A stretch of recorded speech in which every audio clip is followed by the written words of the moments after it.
How you doing, guys? Today I am going to show you the parts that are going into my Magnum 14. I thought I'd just show you the layout of the parts on the table here instead of trying to piecemeal it over the course of time when I put the engine together. So I laid them out and I'm just going to run through them real quick. Number one, I'll start off with the bearing plate. As you may have seen in my prior videos, the original bearing plate, it had a bunch of galled bolts, half of them snapped. It just would have been a ridiculous chore to try to get them all out, re-drill them, tap everything. Nightmare. Just wasn't going to get involved. So I picked up this bearing plate off of eBay. It was supposedly a takeoff from a brand new motor. They wanted to sell the short block, or I don't know, some other BS story. But in general, I got the part. It's perfect. The seal is mint. I mean, it has basically a brand new bearing in it. Doesn't look like, I mean, obviously I have to take the old gasket off and the block off plate out of the way and clean it all up. But I mean, everything on it is perfect. So that will get put on the motor. For poops and giggles, I got a K&N air filter for it, so we'll be putting that in. I picked up an aftermarket gasket kit.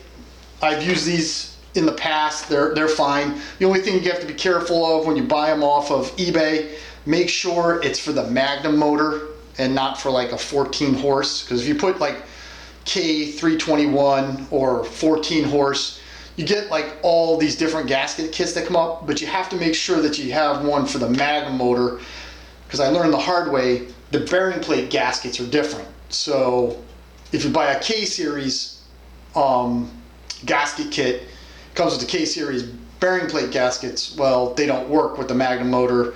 You're going to have to go out and source the bearing plate gaskets. So just make sure, the part number on this one is 702621, but this is a Magnum 10 through 14 gasket kit. So the only thing I have to get is, I want to get a copper head gasket. This one comes with a standard style Kohler head gasket. Over here I have a fuel pump block off plate because I'll be running an electric fuel pump on the motor. So I had to source that. The grass screen on the original motor was all busted up, so I got this one off of eBay. I think with shipping I paid $9 for it, so not a big deal. Aftermarket stator, I picked this up. I've used them before. I have an aftermarket stator on my other Magnum motor. Works fine, works perfect, and it's cheap. It's like 28 bucks or something like that. Aftermarket starter, I've used them in the past too. They run fine. They're from China, who cares? Again, aftermarket ignition module. Used them before, never had a problem with them, so I picked one of them up. Again, both of these are cheap. You know, these are cheap replacements, and I don't know. I just went ahead and did that. Now, with that being said, you've seen in the prior videos, I have a Midwest Super Cub carb spacer.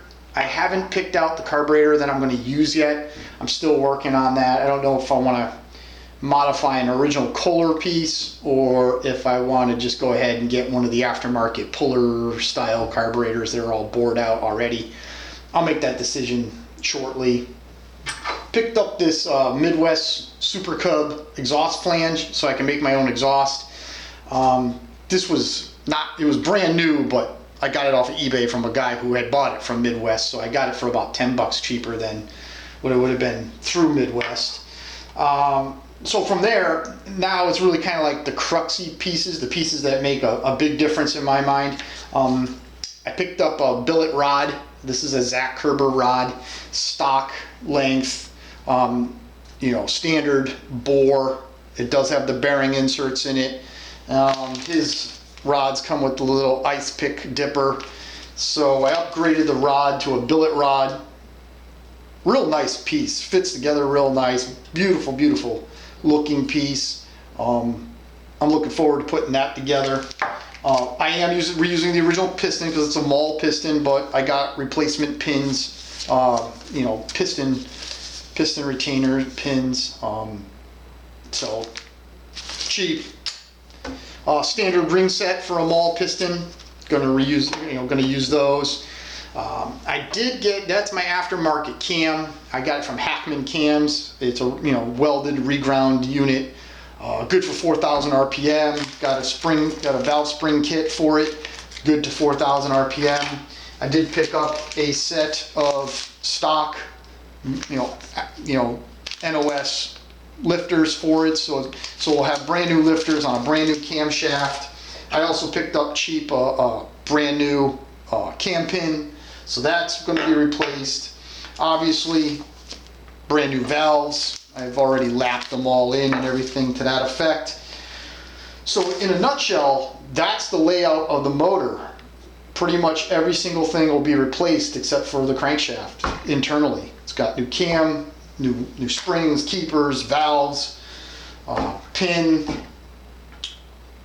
So I'm hoping that I've gone the right direction so far with the motor. I think it's going to be a solid runner.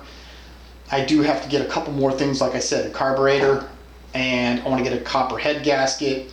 I'll order some grade 8 cap style bolts for the head, so I'll get brand new head bolts for it with the washers, and then we'll put it together, we'll break it in, and then hopefully it'll run. It should run good. It should run with everything I've done. With a higher, this is not a higher lift, I apologize.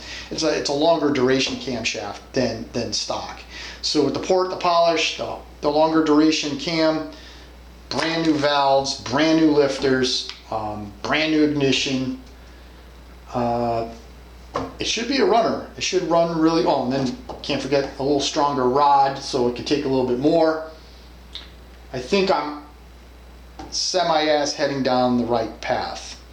Well, if you have any questions about any of the parts that I have here, please leave them in the comments below. As always, I enjoy hearing other people's views and opinions, so by all means, put that below too if you want, and I will catch you in the next video. Thanks, guys.